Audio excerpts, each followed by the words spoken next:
돈이 부족한 청년들이 왜 돈을 주겠다는 정책에 화를 낼까요? 네, 정말 흥미로우면서도 좀 뼈아픈 질문입니다. 청취자 여러분, 보통 상식적으로 생각해보면 이거 조금 이상한 일이죠. 주머니 사정이 넉넉하지 않은 시기에 국가가 10만 원, 20만 원의 현금을 쥐어주겠다는데 환영하기는커녕 오히려 굉장히 서늘하고 냉소적인 반응이 돌아오거든요. 맞습니다. 누군가 당신에게 조건 없이 현금을 주겠다고 상상해 보십시오. 당연히 기뻐야 정상입니다.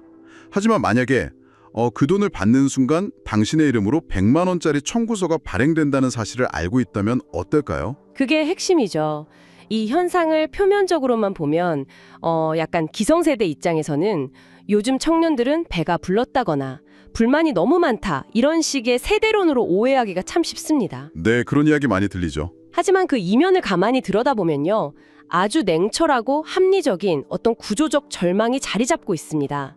그러니까 감정적인 투정이 아니라 철저히 수학적이고 구조적인 계산의 결과라는 거죠. 그래서 오늘 이 깊이 있는 탐구 시간에서는 그 구조적 현실의 해부도를 아주 차분하게 펼쳐보려고 합니다. 오늘 우리가 분석할 자료들은 국회 예산정책처, 국토연구원, 그리고 한국보건사회연구원 등에서 발표한 방대한 연구 보고서들입니다. 네, 아주 중요한 자료들이죠. 오늘 우리는 세대 간의 갈등이라던가 누가 옳고 그르냐는 식의 피상적인 논쟁은 철저히 배제할 겁니다. 오직 이 데이터 그리고 뼈아픈 구조적 사실만을 놓고 이 현상의 기저를 파헤쳐 보겠습니다. 청취자 여러분도 차분하지만 직설적인 이 분석의 여정에 동참해 주시길 바랍니다. 좋습니다. 자, 그럼 첫 번째 질문부터 던져보죠. 도대체 왜 청년들은 국가가 내미는 현금을 거부하는 걸까요? 계층이동 가능성에 대한 믿음이 완전히 소멸했다는 겁니다. 아, 계층이동 사다리 말씀이시군요. 네, 데이터가 보여지는 변화의 궤적을 보면요. 과거 청년층이 자신의 주관적 계층을 인식할 때 가장 중요하게 생각했던 지표가 뭐였을까요? 바로 개인의 학력이나 직업이었습니다. 내가 얼마나 노력해서 어떤 기술을 습득하느냐가 계층 상승의 무기였던 거죠. 그렇죠. 공부 열심히 하면 성공한다. 이런 믿음이 있었으니까요. 그런데 지금의 청년들이 자신의 위치를 가늠하는 절대적인 기준은 개인이 통제할 수 없는 외부 요인으로 완전히 옮겨갔습니다. 구체적으로 말하면 부모의 경제적 자원, 즉 가구소득입니다. 잠깐만요. 생각해보면 세상에 완전히 공정했던 적은 인류 역사상 단 한 번도 없지 않았나요? 부모의 재력이 자녀에게 유리하게 작용하는 건 어느 시대나 비슷했을 텐데 왜 유독 지금 세대에서 이게 임계점을 넘어선 분노로 표출되는 건지 약간 의문이 듭니다. 날카로운 지적이십니다. 그 이유는 노동소득이 자산소득을 따라잡을 수 없게 된 그 구조적 단절 때문입니다. 구조적 단절이요? 네. 과거에는 부모의 지원이 부족해도 개인이 좋은 직장을 얻어서 차곡차곡 저축을 하면 다음 계층으로 손을 뻗을 수 있었습니다. 노동이 자산을 형성하는 아주 유효한 수단이었죠. 희망이 있었다는 거네요. 맞습니다. 하지만 지금은 그 사다리의 중간 칸들이 전부 부서져 나갔습니다. 데이터를 보면 가구소득이 낮을수록 청년층이 느끼는 계층 이동의 희망은 수직으로 추락합니다. 노동을 통한 역전이 불가능해졌다는 걸 청년들 스스로 수치로 확인하고 있는 거죠. 듣고 보니까 게임으로 비유하자면 이런 거군요. 다 같이 레벨 1부터 맨몸으로 시작하는 줄 알았는데 막상 접속해보니까 누군가는 부모님의 프리미엄 아이템으로 이미 레벨 50에 도달해 있는 겁니다. 그렇죠. 정확한 비유입니다. 게다가 더 절망적인 건 내가 아무리 밤을 새워 몬스터를 사냥해도 경험치가 오르지 않도록 게임의 시스템, 즉 노동소득의 가치 자체가 패치되어 버린 거잖아요. 네, 시스템이 막혀버린 겁니다. 이런 압도적인 시스템 붕괴 속에서 게임 운영자가 미안하다며 던져주는 일회성 체력 포션, 그게 바로 지금의 10만 원, 20만 원의 현금 지원인 셈이네요. 경험치도 안 오르는데 그 포션이 무슨 소용이겠습니까? 그러니까 청년들이 진짜 원하는 것은 당장 오늘 하루를 버티게 해줄 일회성 포션이 아닙니다. 내가 다시 사냥을 하고 땀 흘려 경험치를 쌓으면 언젠가는 나도 레벨 50, 60으로 올라갈 수 있다는 그 시스템에 대한 신뢰인 거죠. 사다리를 고쳐달라는 거군요. 네, 사다리가 끊어졌다는 사실을 뼈저리게 체감하고 있는데 사다리를 고칠 생각은 안 하고 그냥 그 아래로 동전 몇 잎을 던져주는 행위에 분노하는 겁니다. 그렇다면 그 사다리가 구체적으로 어디서부터 부서졌는지 파고들어 봐야겠습니다. 계층 사다리의 가장 첫 번째 단은 결국 일자리일 텐데요. 노동의 가치가 왜 이렇게까지 무너진 겁니까? 노동시장이 징검다리가 아니라 거대한 장벽으로 변질되었기 때문입니다. 현재 한국 노동시장의 가장 큰 비극은 견고한 이중구조거든요. 이중구조. 예. 네. 2025년 조사 기준 데이터로 한번 보죠. 대기업 정규직 청년의 시간당 임금은 21,025원이었습니다. 반면에 중소기업 또는 비정규직 청년은 14,066원입니다. 와, 14,000원대요? 네, 단순히 계산해도 무려 43%의 임금 격차가 납니다. 43%라는 숫자는 그냥 조금 덜 번다고 뭉뚱그릴 수준이 아닙니다. 청취자 여러분, 매달 통장에 꽂히는 돈이 43% 차이 난다고 생각해 보십시오. 이게 20대부터 시작해서 30년 생애주기로 누적되고 거기에 복리 이자랑 상여금 격차까지 더해지면 이 두 사람은 아예 다른 경제적 종으로 분리되는 거나 다름없습니다. 바로 그겁니다. 그런데 여기서 기성세대들이 자주 던지는 조언이 있잖아요. 일단 눈을 좀 낮춰서 중소기업이든 어디든 들어가서 경력을 쌓아라. 집에서 영원 보는 것보다는 14,000원 버는 게 낫지 않냐? 얼핏 들으면 이게 이성적인 조언 같은데 이 데이터 앞에서는 어떻게 분석해야 할까요? 안타깝게도 그 조언은 과거의 노동시장에서는 통했을지 몰라도 현재 구조에서는 청년들의 깊은 함정으로 밀어넣는 독약이 될 수 있습니다. 독약이요? 네, 각종 노동연구기관의 분석을 보면요. 현재 비정규직이나 영세 중소기업 취업은 더 나은 일자리, 그러니까 대기업이나 공공기관으로 넘어가기 위한 징검다리로 작동하지 않습니다. 오히려 한번 하위 노동시장에 진입하면 그 이력이 낙인처럼 작용해서 상위 노동시장으로의 진입을 영구적으로 차단하는 함정이 되어버립니다. 그 말씀을 들으니 머릿속에 이런 이미지가 그려지네요. 첫 취업이라는 게 목적지로 가는 여러 개의 문 중 하나를 고르는 게 아니라는 거군요. 아닙니다. 완전히 선로가 다른 두 대의 기차 중 하나에 타는 겁니다. 한번 하행성 기차를 타면 상행성 기차로 갈아탈 수 있는 환승역 자체가 존재하지 않는 거죠. 아주 정확한 비유입니다. 청년들이 몇 년을 백수로 지내더라도 대기업이나 공무원 시험에 목을 매는 건 그들이 배가 부르거나 나태해서가 아니라 이 끔찍한 환승 불가 시스템을 본능적으로 깨달았기 때문이군요. 맞습니다. 거기에 더해서 그 상행선 기차의 좌석수조차 구조적으로 줄어들었습니다. 고용시장의 파이를 놓고 벌어진 제도적 변화를 봐야 하는데요. 2013년에 법제화된 정년 60세 의무화의 나비 효과가 대표적입니다. 네, 그 이슈가 있었죠. 대기업 정규직 근로자 수를 100으로 뒀을 때 지난해 기준 고령자 고용지수는 245.9로 폭발적으로 급증했습니다. 반면 청년 고용지수는 135.5에 머물렀죠. 그런데 고령자의 일자리를 보장하는 건 사회적으로 당연히 필요한 일이잖아요. 하지만 그게 왜 기계적으로 청년 고용의 축소로 이어지는 건가요?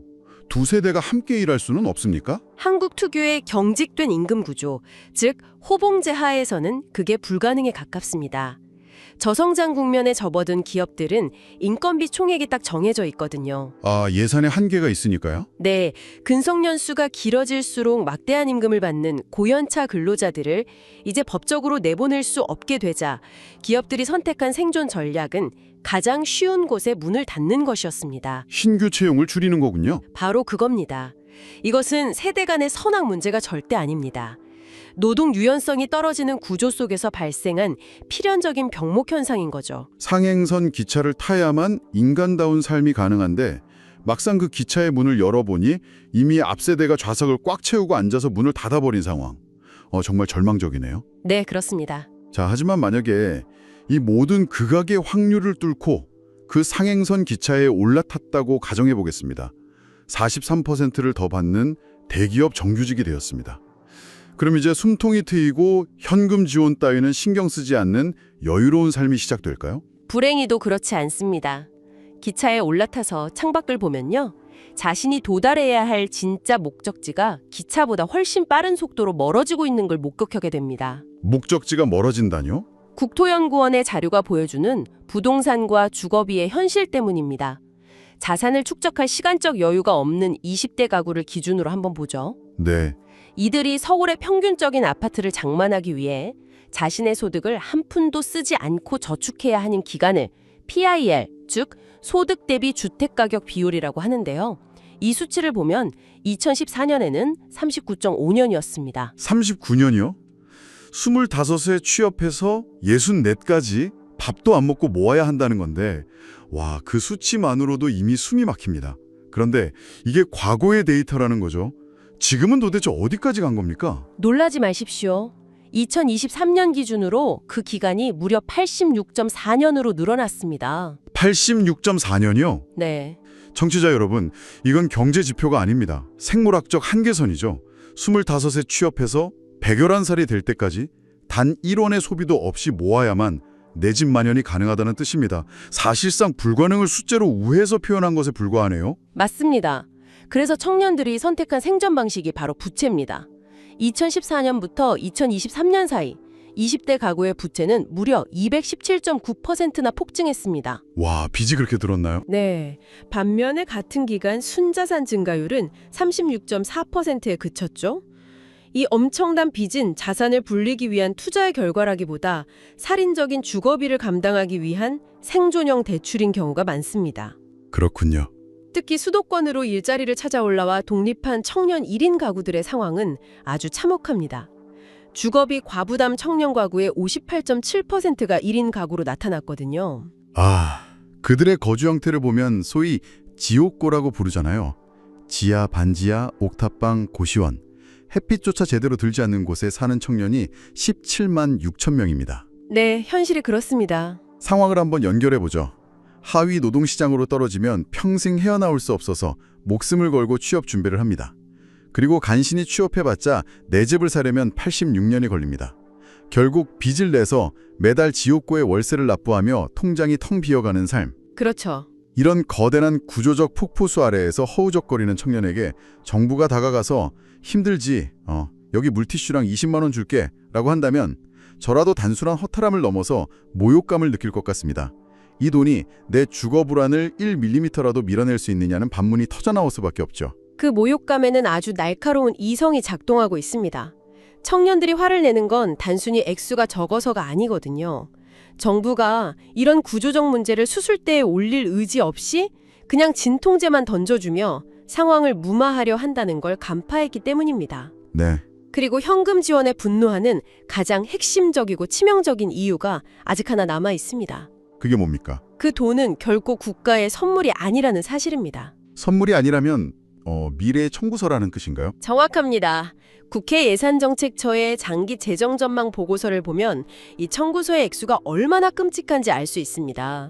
인구 저위 가정 시나리오, 그러니까 현재의 심각한 저출산 추세가 조금도 반등하지 않고 지속될 경우를 가정한 분석인데요. 네, 지금 추세대로라면요. 2070년에 이르면 국가 채무 비율이 GDP 대비 무려 203.1%에 달할 것으로 전망됩니다. 230.1%면 국가가 1년 동안 생산하는 모든 부를 합친 것에 2배가 넘는 빚이 쌓인다는 거군요. 맞습니다.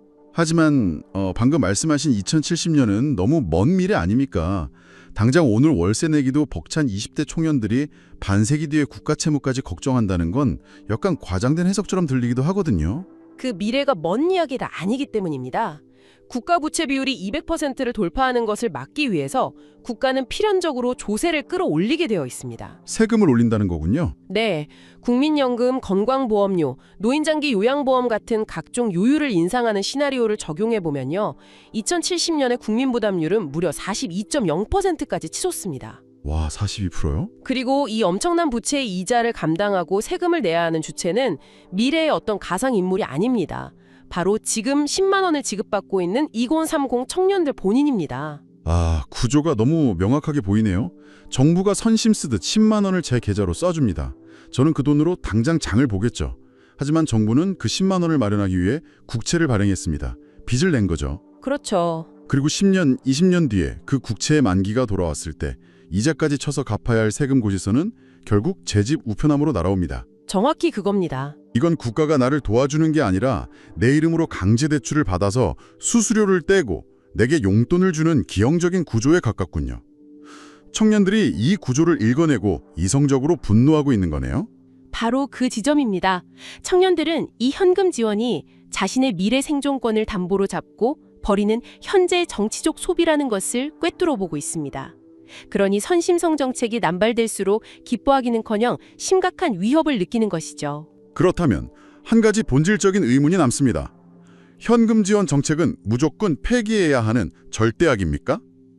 거대한 노동개혁이나 주택구조 개혁이 아니면 국가는 모든 재정 지출의 지갑을 닫아야만 합니까? 그것은 또 다른 극단주의입니다. 우리는 복지의 성격을 분명히 분리해서 봐야 합니다. 어떻게 분리해야 하죠? 당장 이번 달에 식비가 없거나 질병으로 생계가 무너진 생존의 위기에 처한 취약계층에게 직접적인 현금 지원은 생명줄입니다.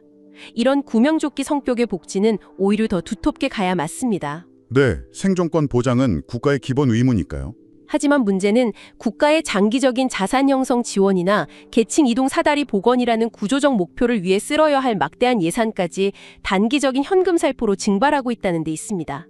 정책의 타겟과 도구가 완전히 어긋나 있는 것이죠. 아, 생존을 위한 구명조끼와 앞으로 나가기 위한 엔진을 혼동해서는 안 된다는 거군요. 그렇다면 청년들이 다시 계층 상승을 꿈꿀 수 있게 만드는 엔진은 어떤 모습이어야 합니까? 해외 주요국, 예를 들어 영국이나 싱가포르의 자산 형성 지원 정책을 보면 힌트를 얻을 수 있습니다. 이 국가들의 특징은 바로 통합성입니다. 통합성이요. 네.